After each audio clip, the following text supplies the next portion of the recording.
bowl.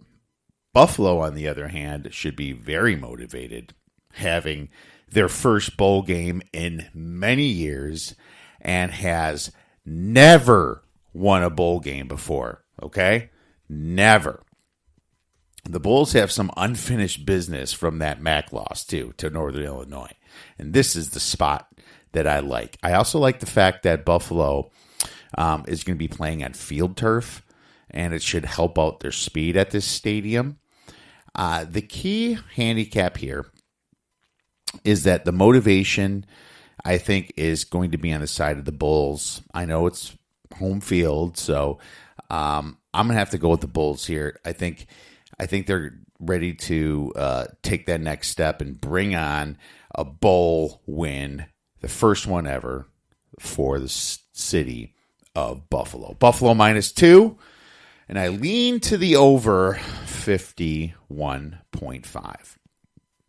All right, the last bowl for Saturday the 22nd is the Hawaii Bowl in Honolulu, Hawaii.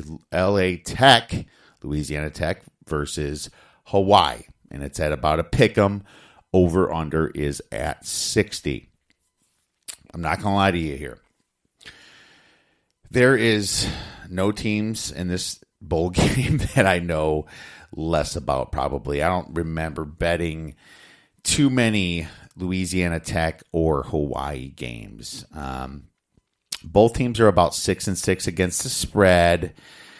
It's also very hard to gauge motivation here. You have a Hawaii that's kind of punished, I guess, by getting a bowl game at home, yet it's their home field.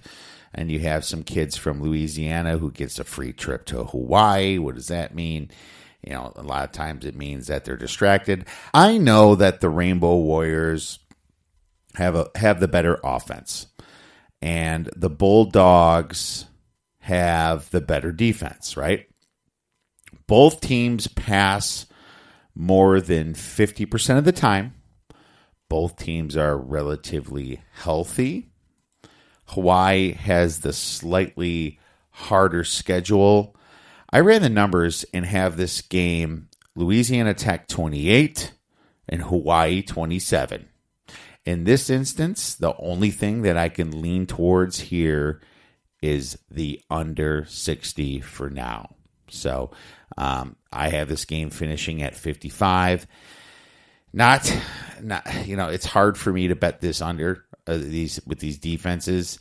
They're not that good, but I guess I lean under 60 in this bowl game, and we'll see if anything changes there. We will let you know via Twitter. If it does, please follow us at the OddsBreakers. Now let's move on to fantasy football with D Nasty. All right, and we are back with fantasy football week 16, championship week with D Nasty. What's up, buddy? Not much. What's up, y'all? Fantasy time, my friend. It's for fortunate people, they're still in their playoffs. Unlike my team that put up a measly 66 points, and I have a lot of busts on my team, unfortunately. I'm playing against Breeze, and I thought it didn't matter, but Breeze only has like 2 points, so I'm pretty disappointed here. I guys like Lamar Miller getting hurt the first drive, scoring 0.8 fantasy points. Guys like Jared Goff that was coming into this week, the second best quarterback. Behind Breeze, actually, the second best matchup for the week, and he's at 3.8 points, and you have Breeze with 2 points. How do you like that? The two top-rated quarterbacks might not even add up to 7 freaking points by the end of this game. It's oh my God, crazy as hell. And then you got guys like Eric Ebron scoring 1 point, Cameron Brate scoring 1 point. It's just been a crazy fantasy week for people, and I'll tell you this: it looks like Damian Williams took over for Spencer Ware's job too. He killed it last week, and I know that they lost the Kansas City Chiefs, but he did really good. So I think he's going to get more touches than Ware now. There's some interesting things that has happened But going to your Packers, Dave, and, not bringing this up to rip on you or anything, but is Rodgers going to play? I think he will. I think he will too. The reports out of Green Bay right now are saying that he wants to play. The Packers are smart; they'll just shut him down though. But he pulled his groin on that last Hail Mary before the half, so I think he's still going to play though. He's saying he wants to play, so if he wants to play, I think the Packers will probably let him. Yeah, it's a bad look for the NFL to have people sit out 2 games before the season's ended, and plus, I don't think they want to end on a low note too. I think they're going to want him to come out there and beat the Jets. They should be able to beat up on the Jets. I guess the smart decision is for him not to play. You could possibly get a better draft pick even by losing, right? Exactly. But that's what I always say. I'm always for players not playing, but there's paying customers here and viewers for the NFL that they want Aaron Rodgers playing this game. So I can see him playing a half at least. And if he gets hit once or twice, they might pull him, and put Hundley in. But he'll start. And they have Kaiser as their backup now, not Hundley. Hundley's with the Seahawks now. Oh, duh. Yeah. Yeah. Okay. Who is their backup? Deshaun Kaiser. Deshaun Kaiser. God, I haven't heard that name in a while. Yeah, he came out. I think he played against the Bears when Rodgers got hurt, and he didn't come back since, right? He hasn't. He threw an interception and then he was gone. Yeah, that was game 1. Yeah. So that's how long it's been. It feels like forever, but the season's winding down here, and so is fantasy. Let's get into it, my friend. Obviously, we discussed some busts. Not too many huge booms out there. A couple no names scored a little bit though. Let's get into the key injuries. You want to start out? Sounds good. One of the other underachievers, too, we didn't talk about was Saquon Barkley and Leonard Fournette. I had both those guys in one of my leagues. So if you guys have them, sorry if you didn't make it to the rest of the playoffs. But Saquon carried us here, but he didn't get us to the promised land. So for all you fantasy footballers out there, sorry that Saquon didn't take care of you guys this week just like you did to me. Yeah, but like Jared Goff and a couple other guys, All right, let's go ahead and hit those key injuries, bud. Sounds good. Aaron Jones for the Packers. Unfortunately, Aaron Jones sprained his MCL, they're saying. They signed Kapri Bibbs today, so it sounds like he's not going to be playing the last 2 games. So don't plan on Aaron Jones playing for the last 2 weeks. Frank Gore, he'll be out for the last 2 games as well. He got injured in the first quarter, did not return. He left in a walking boot. So he's probably doubtful for the next 2 weeks. You can keep an eye on that, but he's doubtful to play the next 2 weeks. I wouldn't count on him for the next 2 weeks. Another key injury, Keenan Allen, a guy some people might have been counting on as well, one of the top receivers this year, suffered a hip injury. He might have cost some people some fantasy leagues this year as well. He left out as well, and he's doubtful for this week, but they said he's going to try and practice sometime this week. Another injury, the second half, Tyler Boyd left with a knee injury. They said he's questionable for this week, but Tyler Boyd said he's just banged up and he should play. So I definitely keep an eye on that one. And then Marcus Murphy for the Bills, he left. An unrestricted free agent, Keith Ford, came in for him. And Ivory is out with a shoulder already, and LaShawn McCoy with a hamstring.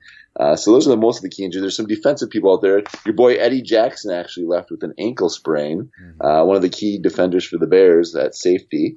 And then 2 notable injuries. Hunter Henry is actually practicing this week for the Chargers, the young tight end for the Chargers. So you might want to keep an eye on that if he is activated or not. And Melvin Gordon will be practicing this week as well. So he will be back for the Super Bowl or the championship week for your playoffs. Yeah, 2 guys coming back, and not so sure how confident you're going to start them unless you're really hurting on tight end for some reason, but yet still in the finals, right? So Melvin Gordon, though, if you're a Melvin Gordon owner, you probably want to start him, which the guy I lost to is a Melvin Gordon owner, so he's probably going to play him and possibly win the league, hopefully. Marcus Murphy, I dislocated his elbow, right? So he's pretty banged up, and he's probably done for the season now. I don't know if they're going to keep Shady out for the last couple games, but I guess that's just something to see. But you pretty much you nailed them all. I know Gurley was banged up, but went back in. Tyler Boyd is actually okay too. So that's pretty much what I had. Nothing. Frank Gore's a bad one. I think he's been doing pretty good this year for Miami. Actually, Julio Jones too left. I forgot that one. Sorry, Kiev. He left with the rib injury. He didn't play the rest of the game either. So he's a guy you might want to keep an eye on as well. Well, the problem with Julio too is the Falcons are done. So they might not even bring him back next week. So that sucks if you're a Julio owner. So good call on that. I forgot about Julio myself. Let's get into the waiver wire here, and I'll start out with that. Jamal Williams for the Packers, obviously, to cover Aaron Jones's void.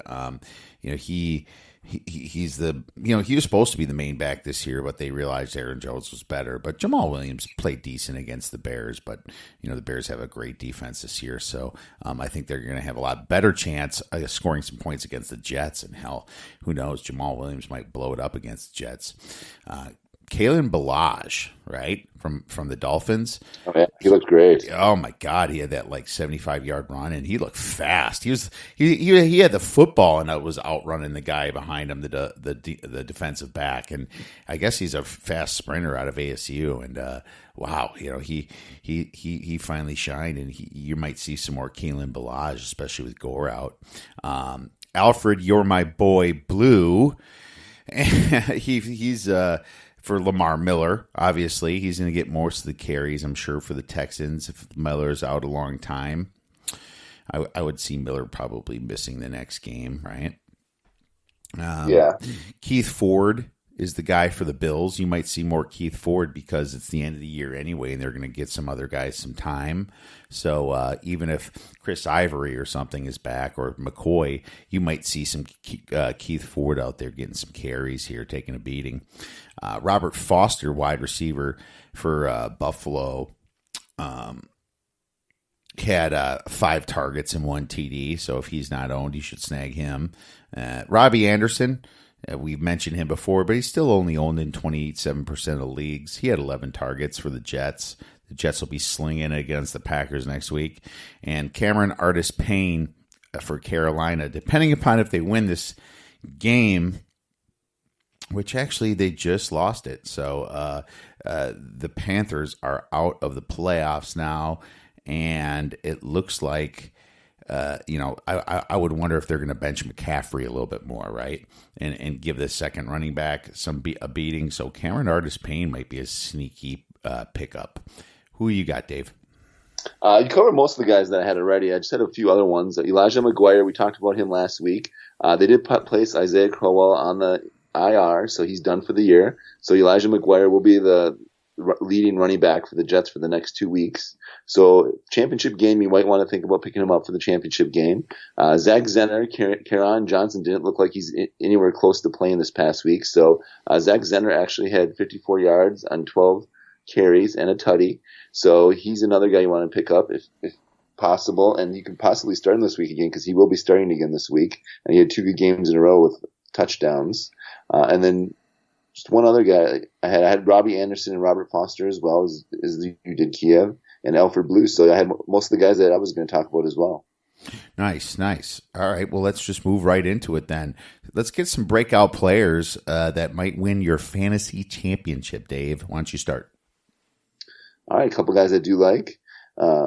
First guy I do like, Elijah McGuire, who we're just talking about. He's playing the Packers, who are banged up on defense. They're missing a couple of their starting defensive tackles. Wilkerson's out for the year. Mike Daniels is out for the year. I do like McGuire against the Packers' banged-up defense. And then if Rodgers does play, it should be pretty high scoring, so that they're going to be trying to keep up with him. So McGuire will get some catches as well, so I do like that. Wendell Smallwood, a guy we didn't talk about in the pickups, but he might be getting some more touches as well. Josh Adams hasn't looked that good the last couple of weeks. He did get a touchdown last week, but Smallwood's getting some more carries now, so I like him as a sleeper, him and Adams, depending on which one steps up in the backfield. But Adams has been getting the majority of the carries, but it looks like Wendell Smallwood is getting more as well. Tevin Coleman for the Falcons. Panthers have nothing to play for now. Tevin Coleman had a great game this week, got over 140 yards and a touchdown. If you got him, you could possibly start him for the championship game as well. Then Marlon Mack. Against the Giants, Horace defense just gave up over 150 plus yards to Derrick Henry. So you want to start Marlon Mack if you have him as well. I started him this past week and he helped get me into this championship game in a couple of my leagues. And then one other one I do have here then is going to be Jalen Samuels. If Connor is out again, he's going to be another guy